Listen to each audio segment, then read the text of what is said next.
Welcome back to Moose on the Loose, your source of uncorrupt media. My name's David. Today, we're breaking down the ArriveCan scam. The Auditor General released a report today, and it is scathing. It is scathing, and the Liberals, they're scurrying into their bedroom closets because they're scared. They don't know what to do. The Canadian public is pissed. The Conservatives are coming after them. We want our money back. So here's the Auditor General. We're going to go through this long 40-minute video, but I've got it marked out into a few different points. They bounce back and forth in French. It becomes highly obnoxious because they don't translate it, but don't worry, I got you covered. We found evidence that GC Strategies was involved in the development of requirements that were used when the agency later moved to a competitive process to award a $25 million contract for work on the ArriveCan app. The requirements were very specific and narrow. This gave GC Strategies an advantage that other potential bidders did not have. We also found that the Canada Border Services Agency's overall management of contracts was very poor. Essential information was missing from awarded contracts, such as clear deliverables and the qualifications required of workers. When we looked at invoices approved by the agency, details about the work performed and who did the work were often missing. This greatly contributed to our conclusion that the best value for money was not achieved. It seems like your audit presented really no reason as to why, could find no reason as to why GC Strategies was picked in the first place. Do you think that needs more deeper review in terms of both internally at CBSA, probably or more widely from other agencies? Well, normally when there's a contract that's issued, the public service would have a well-documented file to support the decisions that they've made. And that's especially true when you use a non-competitive process, which would have been the first contract awarded to GC Strategies. And there is very little on file that explains why they were chosen, how they have the skills and competencies to deliver on the contract. I'm not sure a broader review would find something when the files are this thin and there was very little that was maintained. So just to jump in there real quick, so it was found that Minh, Doan, one of the people that was named in this whole debacle. Let me bring up my chart. So you can see here, this little chart I made just to make it easier for me to understand. So Minh Doan is right here. He was one of the head people along with Erin O'Gorman, and Erin O'Gorman clearly wanted to deflect and say she had nothing to do with it. Minh Doan called these guys with an angry phone call and sent them nasty emails. Now, it was found that he deleted 4 years of emails. And this guy's the chief security officer for the government of Canada, and he's deleting emails. Get the jail cell ready. Like, come on. So now we're realizing that these numbers don't even add up because we've got 54 million. It comes out that it's over 60 million. They don't even know because there's no paper trails. So clearly there's some serious amounts of our money being funneled into these guys' pockets. You got Christian Firth. Remember that clip? It was a chalet, not a cottage. He never referred to it as a cottage. Mr. McDonald has never referred to it as a cottage. It's a chalet. It's not a cottage. Larry Brock is awesome. Okay, let's continue here. I'm wondering, when you look at this, are you seeing just bad bookkeeping, or are you seeing any evidence of corruption? So when it comes to matters that might be criminal in nature, I am not the expert in that area. That is really the RCMP, and that's a question and a decision for them to debate. That's an unfortunate answer, because we all know the RCMP is corrupt in Trudeau's back pocket. So, is this just going to get swept under the rug? That's what we really have to wonder here. I wanted to ask you to compare the $54 million price tag that the CBSA has put out there on their website, and they break that down compared to the $59.5 that you have today. Their numbers have things that are in-house costs, like call centers and data management. Your list is all listed to private procurement contracts. So had you also included the in-house costs, would the total be much higher than 60? So some of those costs are in there. It is really difficult for us to determine the exact cost. The financial record keeping and the bookkeeping was really quite poor. We chose to take the angle on contractors because there were so many questions around who completed what and why, and we were unable to answer that question. Some of those costs linked to sort of cloud services or call centers were provided by third parties, and so they would be included in some of the listings that we have in there. It's just we broke them down differently for you. If someone like me some Joe Blow can come out of nowhere, jump into my ex-wife's notary business and start managing up to 40 deals, real estate deals per month, which is like 20, 25, 30 million dollars of transactions in and out. You know, when people buy houses, they got to put in their deposit check and then their full payment afterwards. Sometimes people do multiple checks to pay off their $800,000, whatever, $500,000, $1.5 million house. I had no problem going in and getting all the numbers to match exactly to the penny. And I would find if a penny was off, and I'm like, oh, it's a rounding error by the bank or whatever. Either way, I could find all those, no problem. I don't have an accounting degree. If I can jump in and do that kind of business, the government clearly has full-blown accountants who know what they're doing. This is 100% corruption. They know where that money went. It's in somebody's piggy bank in like Switzerland now, in Davos. Check underneath Klaus Schwab's bed. You'll find it somewhere. Could you explain your thinking about how you chose not to go down the road of these additional allegations that came up late last year? You extended your audit. You were going to table this much earlier. You said it's because the CBSA is doing an internal investigation. But as you saw from that committee appearance earlier today, some MPs question that, whether that's the best venue, because it's not as independent as your office. So they were saying, are we really going to get the answers if it's just the CBSA investigating itself and now you've moved on to other things? So when we heard about the referral from CBSA to the RCMP, that really raises your skepticism as an auditor. And it causes you to go back and ask similar questions, either in different ways or different questions. And so that resulted in us needing to extend the time frame before we could release our report. So we felt it wasn't important to really double up on work that's already being done. And the internal investigation was launched back in early 2022, I do believe. And it takes a long time to do an investigation around conduct properly. Yeah, if we had kept going down that road, we would have not been able to release our report here today.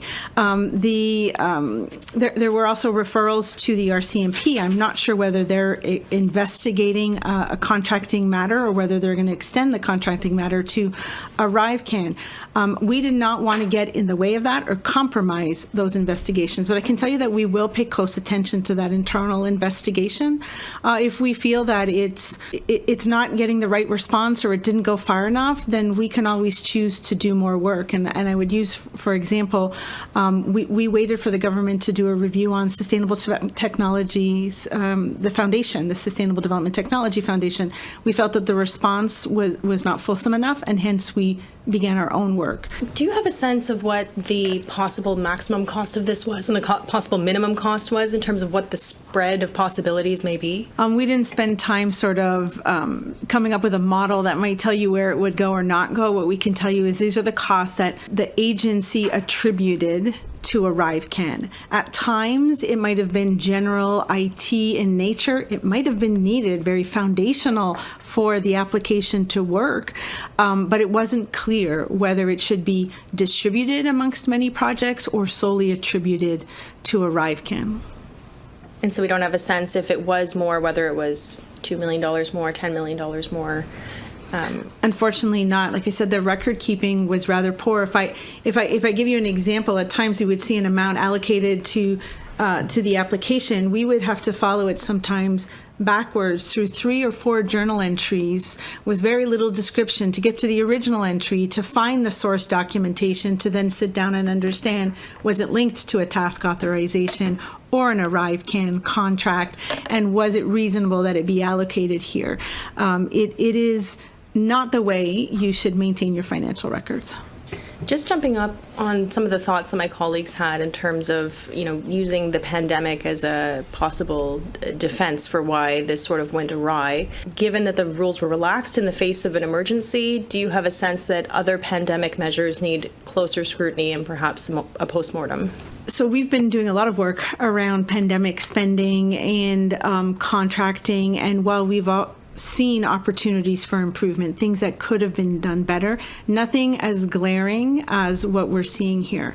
The lack of documentation and the disregard for some of the most basic elements, this is really different here than we would have seen in other spending during the pandemic.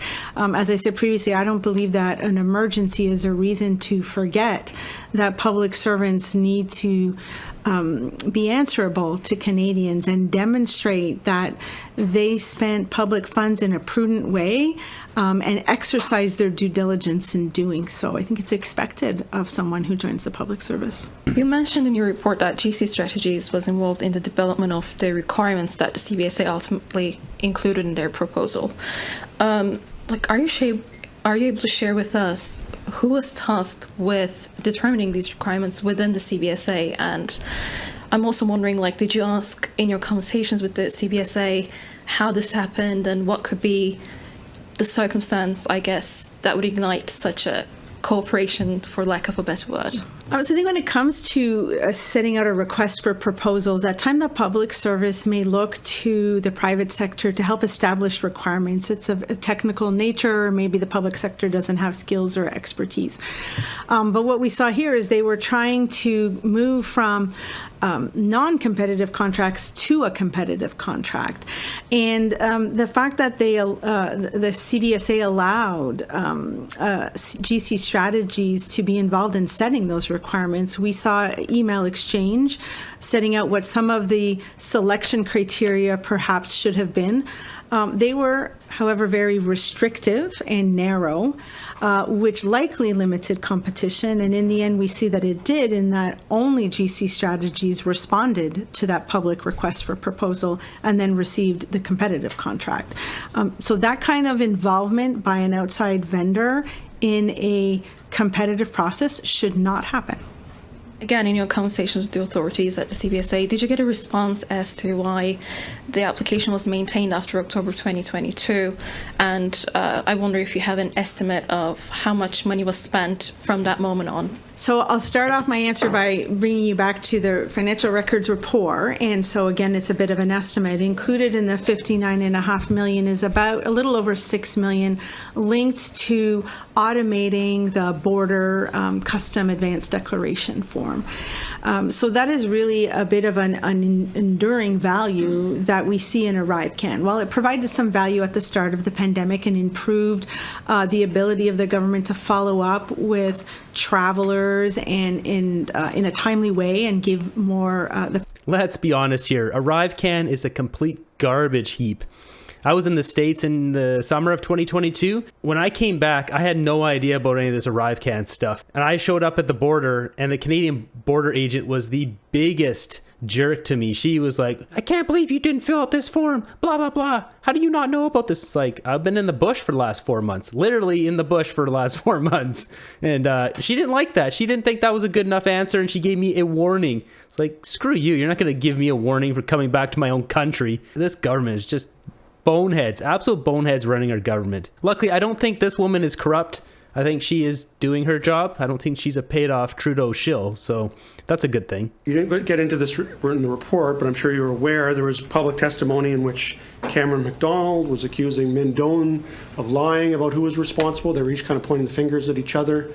These are very senior public servants having very public debates about who made this decision.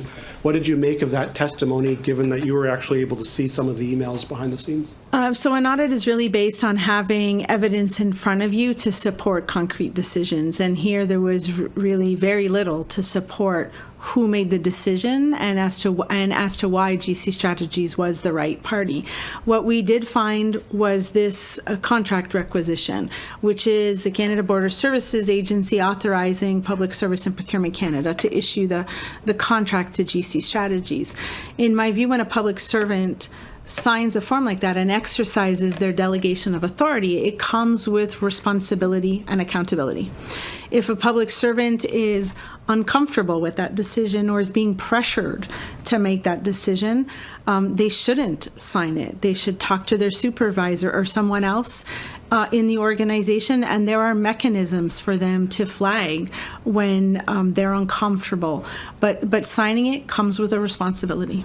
Ministers of health, or I guess public safety, were aware of how quickly the costs were spiraling, of how this project was being managed. Were they paying attention?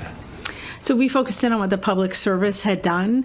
And if I bring you back to one of our important findings, is that at the beginning, when there was confusion between the two agencies as to who would be responsible for what, there was no governance structure put in place. In fact, the two agencies thought their counterpart was going to do it. That governance structure would have been essential to making sure that there was good oversight and briefings of funds being spent. Without that, we saw very little challenge and proof that there was these briefings happening. So it is difficult for me to tell you whether or not ministers were made aware, because there is nothing kept on file, and we would have expected that the public service would document all of that in order to demonstrate good due diligence and oversight. Did you see anything in all of the documentation that you reviewed where someone inside either of those departments questioned why they were doing something that sounds like it is entirely different from the standard operating procedures that a government department would follow in a case like this? I think there were so many contracts and so many task authorizations. We saw some that were done really well, but for the most part, there was items that were so fundamental and key that we're missing. And when you look at just the invoices supporting, but no governance structure, no budget, all of those are so foundational that I question, actually. I don't know how it got to where it got. But I would have expected that members of management, so members in the director and director general and assistant deputy minister category, would set the tone for what really should be done in a department, even in the case of an emergency. That there are policies that always need to be followed, and that you should show that the government is getting value for money. And a lot of this is just missing, and it shouldn't be. Yeah, hi again. In your report, you talk about CBSA officials being invited to dinners and other activities by contractors. What other activities are you talking about? So a lot of those invitations were via emails, invites. I think one of them was an online whiskey tasting, if I remember correctly. I don't really have all of the details in front of me.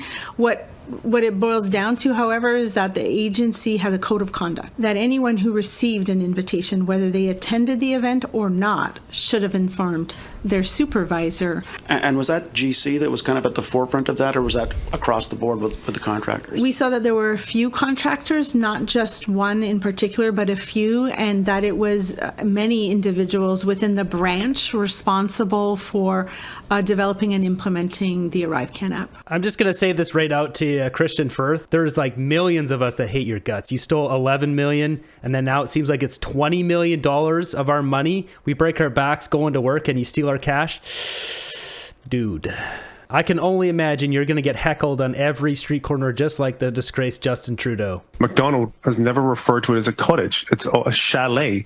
It's not a cottage. She doesn't even know how much was spent on this, because there's no record keeping.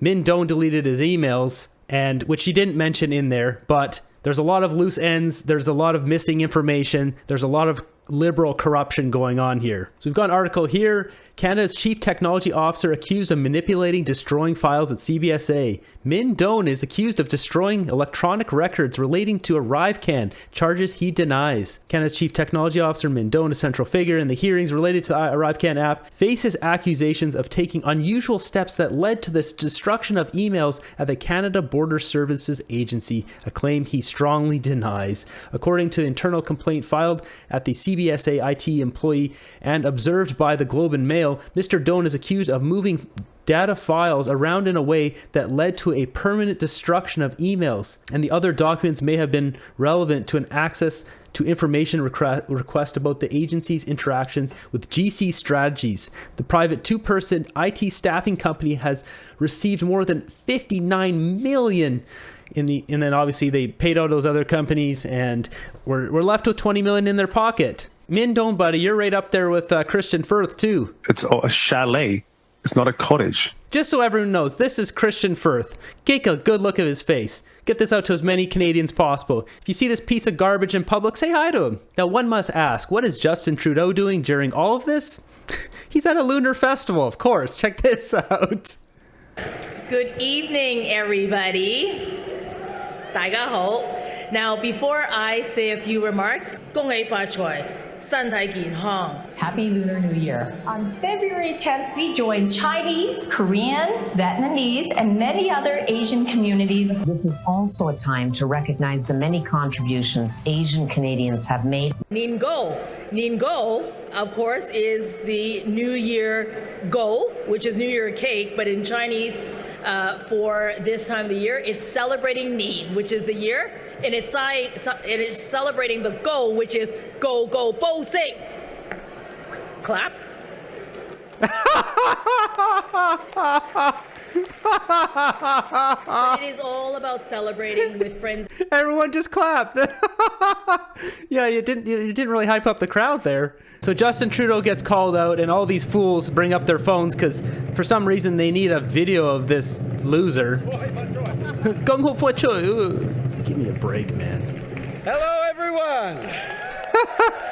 Look how unprofessional this is. They don't even tell people in front.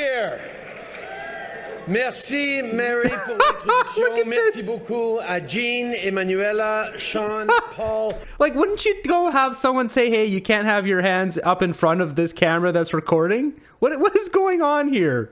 Wilson et l'ensemble de notre caucus. And why do these people need video of this? Like, who cares? Why is this important? Qui a organisé l'événement ce soir. Why is Trudeau speaking French to Chinese Canadians? This is... There's too many...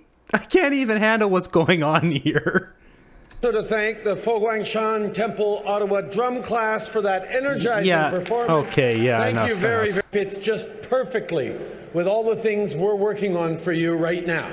Yeah. The dragon symbolizes good health. It means getting reliable, accessible care. Okay, that's why last week we signed a $3 billion... Okay, we don't need to listen to this filth. Okay,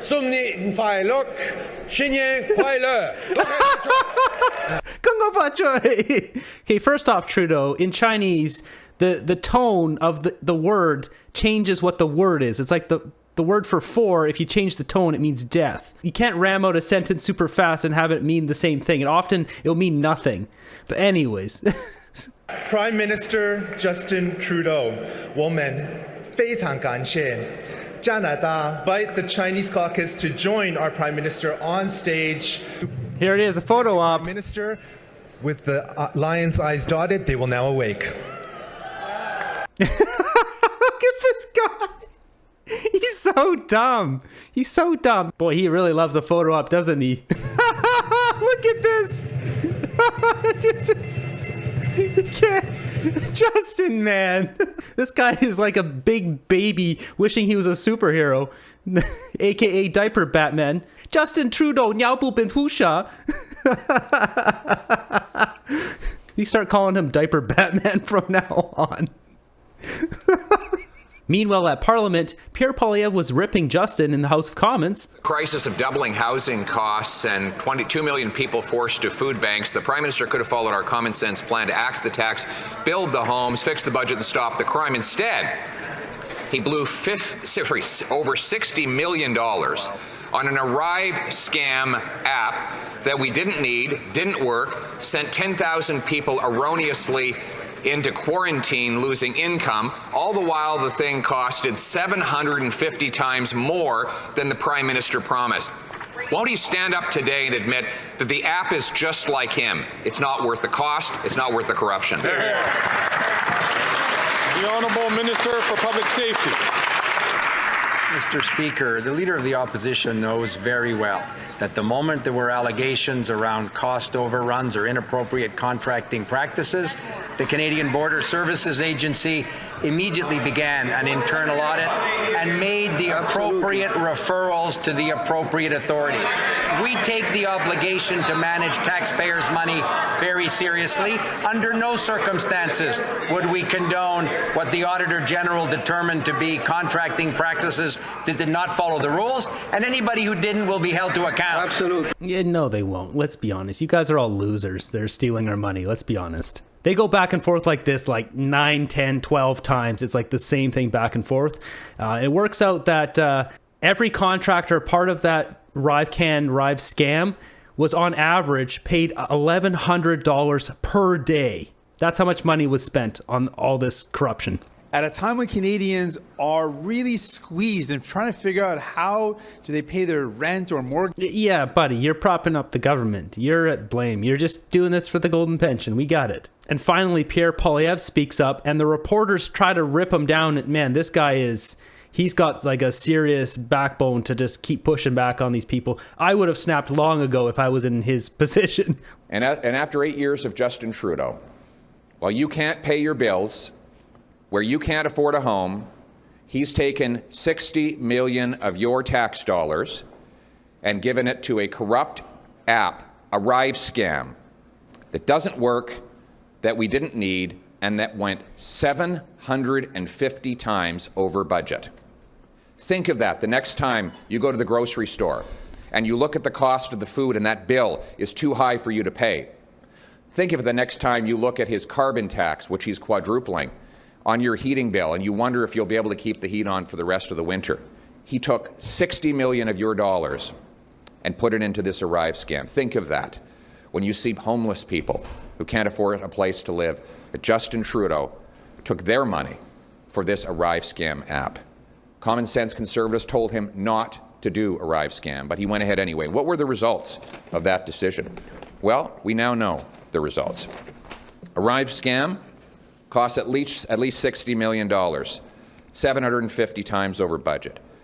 $12 million could be unrelated to ArriveCan altogether, even though it was paid out for that purpose. Money given to GC Strategies, we were told it was $9 million, then it became $13 million, and now they say it was $19 million. 18% of the invoices were submitted by contractors who lacked information to determine if expenses were related to ArriveCan. GC strategists were involved in writing the requirements for the very contract that they would win and profit from. Initial documentation leading to GC Strategies' first $2.3 million contract is missing. Average per diem costs, this is per person per day, were $1,900, far higher than the normal and still exorbitant $675 per person per day the Trudeau government normally throws out the window. 10,000 travelers were wrongly quarantined by Trudeau's ArriveScam app. Single mothers who couldn't go to work because they got notice that they had to be quarantined. They weren't able to pay for their children's food because their wage was canceled by an app that locked them in their home, unable to work, and wrongly and unjustifiably so. No evidence to show CBSA employees complied with the code of conduct. In fact, they were invited to whiskey tasting and other luxurious treats from the very contractors that they were paying your money to. And page 18, some subcontractors did not have the property security clearances, so Trudeau put your private information at risk. While Trudeau says he doesn't have enough money to scan those shipping containers that are taking your car that's been stolen and sending it off to the rest of the world, the very same department that is responsible for our borders and our ports took $60 million or more for the ArriveScam. Why did your party want to grant over $100 million in regulatory relief to the mainstream media? We don't want to give any tax dollars to the mainstream media. Our belief is that the mainstream media and all... Decision, then? Your party's decision to grant regulatory relief? So I'll answer your question. The media that is bought and paid for, where are you from, by the way? Which outlet are you in? Which outlet? Which outlet? Canadian Press. Ah, okay, Canadian Press. So you're talking about tax dollars for media. Isn't CBC your biggest? Isn't no?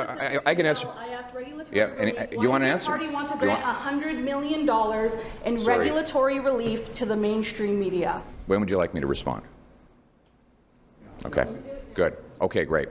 So of course you are a tax-funded media outlet and spreading Justin Trudeau's message. Why did you and so you're interrupting me again. You're interrupting me again. I am answering the question. Do you regret granting $100 million in regulatory relief to the mainstream media, including Your question is Bell? false. So if you can allow me to correct your falsehoods, then we can answer the question directly. So False. Canadian Conservatives do not believe in giving tax dollars to media outlets. That's Justin Trudeau. That's Justin Trudeau. That's Justin Trudeau. Okay, if you don't want me to answer the question, I'll move on to someone else. You're a tax-funded mouthpiece to the PMO. That's the reality. So, question answered. You committed. I'm trying to, but you're heckling. Are you going to let me answer the question, or are you just going to heckle on behalf of Justin Trudeau? Which is it? I would love the answer. Great. Our party does not support tax dollars for media outlets, because that's when we end up with biased media like you, who come here and articulate the PMO talking points rather than delivering real news to the Canadian people. Justin Trudeau gave Bell Media and other media tax dollars supposedly to protect media jobs. And then what happened? They all got laid off. So that the supposed justification for giving Bell all this money was that it was going to save media jobs. Well, they all got fired. So I guess that wasn't the real reason for giving tax dollars to the media. The real reason was for him to buy support from the media, which is what it actually did. So we believe that media should be driven by readership, viewership, and listenership, and that's what allows it to represent the Canadian people rather than taking marching orders from the PMO. Okay, what is really baffling about these reporters who are just like absolute mad dogs bringing up this $100 million nonsense? They asked Jagmeet the exact same thing, and he seemed very confused too. Why did your party vote for a Conservative motion back in 2022 that essentially gave over $100 million in regulatory relief to broadcasters? It was about $120 million. $40 million of that ended up going to Bell. Why did your party vote on that Conservative motion? I'll have to get you some more details about that motion. I can tell you we have long said that any money that goes to any corporation should come with strong strings attached. We have said that again and again and again. You've heard us talk. So if we look at what some people have dug up here on X, as this person, Sanity Check, posted, the Online Streaming Act is Bill C11. Below is your own reporting on this before the layoffs where you started. Liberals sped through more than 100 amendments, then used procedural mechanisms to curtail the last leg of the debate. The Liberals passed the bill with support from the NDP and Bloc. Conservatives attempted to kill Bill C11 by moving to see the legislation withdrawn entirely. Conservatives vowed to repeal Bill C11 through the party win the next federal election. Not a single Conservative voted for this bill. You see here, this guy had posted it. Bloc 31 yay, NDP 24 yay, Conservatives 116 nay. You can see the article posted right here. CTV News Conservative motion backed by NDP produced 40 million regulatory relief for Bell. They're peddling nonsense hard. There's a real battle going on here on X, just back and forth. Love and hate on the both sides. You got blackface Trudeau. All I can say is nice try their legacy media. You guys are horribly corrupt. We all see through it. I believe that the civil service should be able to do more of its own IT work. And if that's the case, when you're Prime Minister, how will you make that happen given that you're looking at cuts? The answer is yes, and we'll make it happen because we're going to cut back on the outside consultants. So these two things are not in opposition. They are in concurrence. We want to cut back on outside consultants because public servants do the work more accountably and they do it more affordably. We know that because public servants don't cost $1,090 a day. They cost significantly less than that. So we're going to save money by reversing Trudeau's doubling of outside consulting fees.